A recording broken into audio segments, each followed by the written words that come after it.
Hello, it's Lauren from Wearing History, and today we're talking about this beautiful new cape pattern. This is from 1899 from a Mode Illustree issue. This was an original historical pattern, but I have adapted it, which I will show you in a moment because the original didn't quite work out the way that I had hoped. But many of you have bought this pattern. I thought you might like to know a little bit more info about it and the historical context of it. So like I said, this is 1899. If you know the 1890s, they were really into capes, like a lot. This particular one was described as a Scottish tartan cape.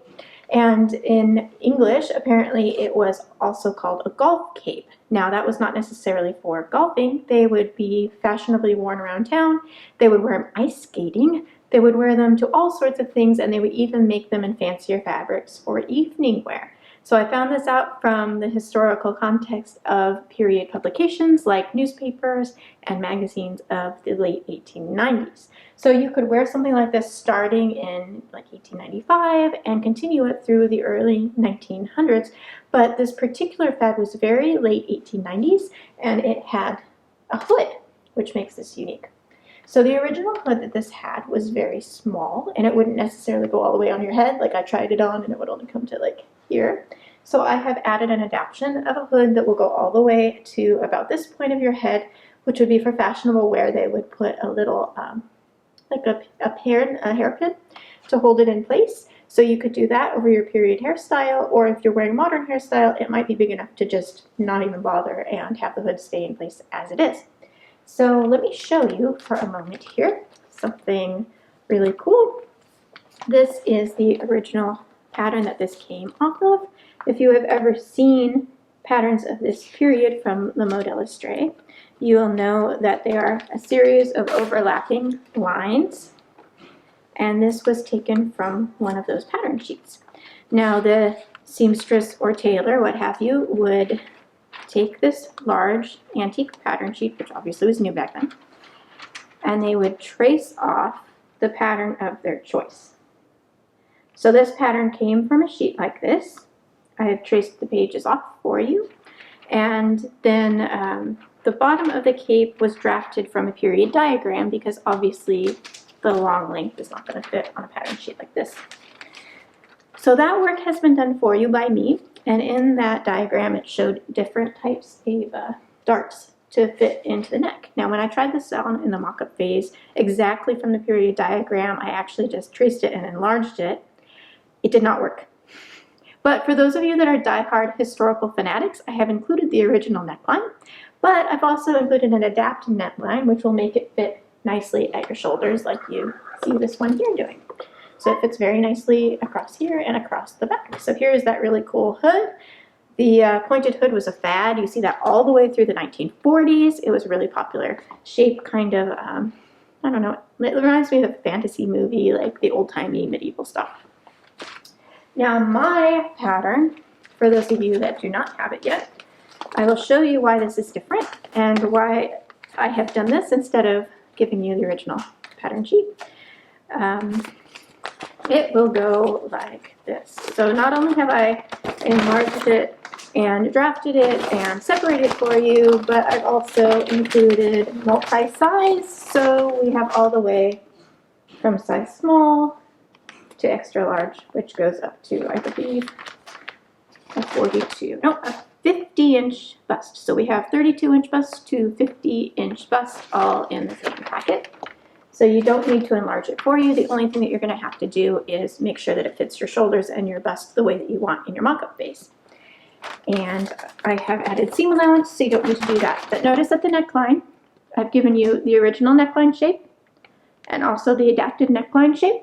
So you can choose which one you want to go with. You can choose your own adventure, so to speak, and go the historical method and then fit it as you choose, or you can use my adapted one, which is fitted to a modern dress form, and these forms are made off of body scans. And I have mocked this up in this size 38 bust and also in a size 47-inch bust. 45, I don't know, something like that. And the hood shape is on the other side, so I'm not going to show that to you right now. But if you have the pattern, you'll be able to see that you have an alternate cutting line for the hood as well. Something that makes this pattern extra cool is the ability to remove the hood and not only does it have pockets, but it's reversible. So I have added pockets to the inside as well, so you can keep your secret little snacks in here or whatever you want.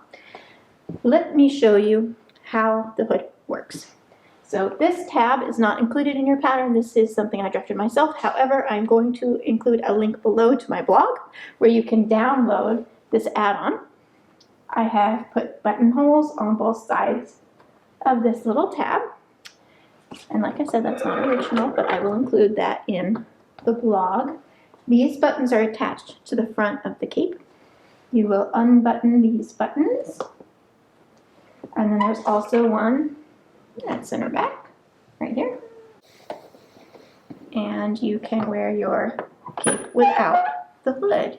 In the original, it most likely fastened at the neck with hooks and eyes. So you can do hooks and eyes here, and if you want extra stability to make the collar even higher, you can add an alternate set up here. So 1, 2. I've used collar canvas in mine. You can use Hymo. I recommended that in the pattern, but once I started making it, I was like, ooh, I'm going for collar canvas because that's really extra hardy. So that makes it have this nice shape. It stands up like you can see on its own. I don't need to do anything because it's drafted so that the shaping makes it stand up on its own when it's on your neck, which is really cool. There's no wires in here, there's no extra things, it's just collar canvas and fabric. So if you wanted to do this reversible, I had the brown showing here, and this is going to be what lines the inside of your cape. You can flip it around because this is also reversible. Flip it to the other side and then you would have brown, and then you could have the plaid or whatever fabric you would want showing so it matches here. And then is the alternate color on the hood when it's worn out. And if you don't want to wear a hood, you can wear it just like this, and then I will show you the reversible side. I have done one side in plaid, and I have done one side in solid, and that way if I'm wearing something that doesn't match the plaid, I can just have a brown cape. So it is completely finished so that there is no facing piece. It is all self-facing. And this is the reversible side, which you would not wear with a hood unless you wanted to add buttons on both sides, in which case I would recommend not a button with a shaft, but a flat button. And you can fluff your little collar, and she stands like that, and then you have the plaid or whatever your alternate fabric is showing from that side there. And there she is. Now on my sample, I opted to do some rows of top stitching all the way around here, and I thought that was extra cool because it gives it some stability and it makes this a really nice crisp edge at the curve, which you can't really see in the video. Let me hold it up. So she's got a really nice curved edge at the bottom. That button, if it has a shaft, if you wear it on the alternate side, might be a little bumpy right here, which is another reason I would suggest a flatter button if you choose to make it extra reversible. For mine, I just really liked the look of those old leather buttons, so that's what I used in mine. And I continued my top stitching all the way up and around the collar, which is a really neat detail. However, that's not in the pattern. Another thing about these old Mode Illustree patterns was that there were not any grain lines. So your grain lines have been estimated for you, and they worked out perfectly well. In my version, if you want to change your grain lines so that your fabric does something different, that's totally up to you. It is a challenge in this pattern to get the two fabrics to lay exactly the same. So in this version, the one with the plaid and the one that's solid, they grew in different ways. So by the time I got to where I put right sides together and seamed around the outside, the plaid had grown probably 6 inches wider than the inside fabric, which is not something that I expected. I expected it to grow lengthwise, but I didn't expect it to grow widthwise. However, I don't usually do something that's a big A-line. So this pattern goes like here's the front and here's the side. So it's kind of like this. That caused this edge to grow quite a lot, and I ended up having to take in my center back seam on the plaid side in order to make it fit all the way around and even out my hem edges. This is something that's going to happen in most likely almost everyone's version of this pattern. It's not the fault of the pattern. It is dependent entirely upon which fabric you choose. So when you do your fabrics for this cape, I highly suggest you let them hang for at least 2 days. 1 day minimum would be kind of tight, but really you need 2 days. And the reason that you need that is so that one of the sides of the cape don't end up sagging and peeking out the bottom, and when you hem the outside edge all the way around to flip it right side out, you don't want extra fabric at the bottom, but otherwise where are you going to put it? It's going to end up this big weird gather or weird pleat. You want the outside edge to be exactly the same. So now that I have talked to you about this cool old cape and the pattern, I'm going to show you flat the magazine that it came from, because one of the things you may be asking is, what do I wear the cape with? Now obviously you can wear it with modern clothes. I would perfectly be happy to wear it over these modern clothes right now. However, if you're going for the 1890s look, I am going to show you the Mode Illustree magazine that this came out of. And in that way you can see what fashions were popular in that year, and also some sorts of things that you might want to wear it over. Personally, I'm thinking that I want to make a skirt out of the same brown fabric because I've ordered extra, and I think I want a sweater on top because that will be a super cute 1890s sporty look that they would wear ice skating or out in the country or something like that, and that's totally my speed.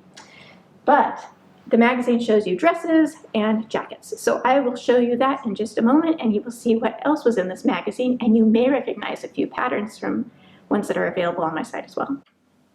I just realized I filmed that whole thing without my mic plugged in, so apologies if the sound quality wasn't that great. I'm not redoing it. This is September 1899, and this is the magazine that the cape pattern came out of. This is available in my store as a single size pattern with minimal instruction. However, I wanted to point that out, that this really cool pattern is available in my shop. So let's see what they were wearing in September of 1899. So it'll give you an idea of what you could also wear. This is quite fragile. Here's the cape right there. So this is the magazine it came from, like I said. And you can see that it is described as a plaid fabric that's double-faced. The original pattern would have used a double-faced fabric, but those are very, very uncommon today, which is why I went for reversible fabric with 2 layers. So here's our pocket, and the original had this really cool pleated edge to it, which would be a great way to finish that. However, I went for top stitching because I prefer more tailored in my sample. Here is the other image that I have on the original pattern. This is something that young people would have worn. My cat's howling, sorry. So teenagers and young adults would have worn these. This is the little boy's outfit here once they got to pants. And these are the sorts of dresses that you could wear underneath the cape. You can see that there is still highly tailored, which is something that is very prominent in the 1890s. I love this scallop here. And if you've seen my Sophie jacket pattern, which is not from this issue, you know that scallops were also a really big thing in the late 1890s. And this tailoring here is really great with a swoop of soutache or another kind of trim, which is mimicked here on the skirt. And that is something that you could definitely do. None of the patterns would actually have this decorative edge in them. It would be something that the dressmaker would do on their own. This is a young mother, and she's wearing a 2-piece dress, which is slightly less tailored than this one, however, still quite tailored, and the little girl here. Eventually I'm going to make this pattern because I have a little girl, and she would be adorable in that. So you can see the plaid fabric up here. Plaid was a huge thing, and really great combination of tailoring and soft edges in these. The next page these are mostly home things that you could embroider, little jackets for little children, and capes were a thing. As you can see, up here is a cape for an older woman, which I may put out eventually because I just love capes. But particularly lovely is this image down here of women getting ready to go to balls. So not only would Mode Illustree include patterns, but they would also show designer fashions. And the one here is just a simple eat out. This one is just a view of a fashionable dress that you could use inspiration from. There's no patterns for this one. This one also is an inspiration piece, and as you can see, they would wear capes for evening wear as well. These ones are full length, but they also wore shorter evening capes, which you may have seen online. They have beautiful versions that would have beading and all sorts of decoration. Here's a young girl. It says about 8 to 9 years old. And this would be an older woman. However, she is wearing a princess dress, which was a relatively new fashion and continued into the Edwardian era. A princess dress is a dress that's cut all in one piece, so you can see there's absolutely no waist seam here. This is a one-piece dress that would be highly fitted to a corseted form. You may recognize this one from my shop. This is available as a single-size pattern also. These are day wear or street wear, which is something you would wear this particular cape with. Another princess dress here, quite lovely, that opens at the side here. An older woman here, and then this is a two-piece dress, and this cape is fabulous and on my list of things I would like to make because it has very interesting seaming up here, but it also has a cape that goes around to the back inserted at that center or side front seam. This is a really great scallop here over a waistcoat, and the little girl is wearing a coat as well. Sorry, shaky. So this is the back of that version with the capelet at the top that's inserted into the seam and the back neck of that one. Here's another jacket, and so you could wear a jacket underneath your cape, and then also a blouse and skirt. You could wear a dress under it. There's lots of options that you could do, and like I said, this one is available in my shop in a single size. So you can pick that one up. And a really cute option for teen girls is right here, which mimics the older fashions, but is a little bit more youthful with lots of puffs here and there, and a really, really fun hat. Other than a few small illustrations, that's really it for the fashions. There were not many fashions in each issue, as each issue was quite small. But here are some really great dressmaker trends of suits and dresses.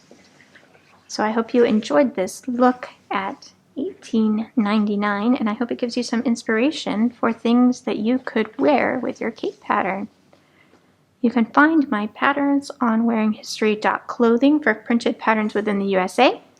You can find e-patterns and printed patterns worldwide at Wearing History on Etsy. And you can find information on my blog for period resources, including original period publications that I have done copies of, and more tutorials on wearinghistoryblog.com. Thank you so much for watching.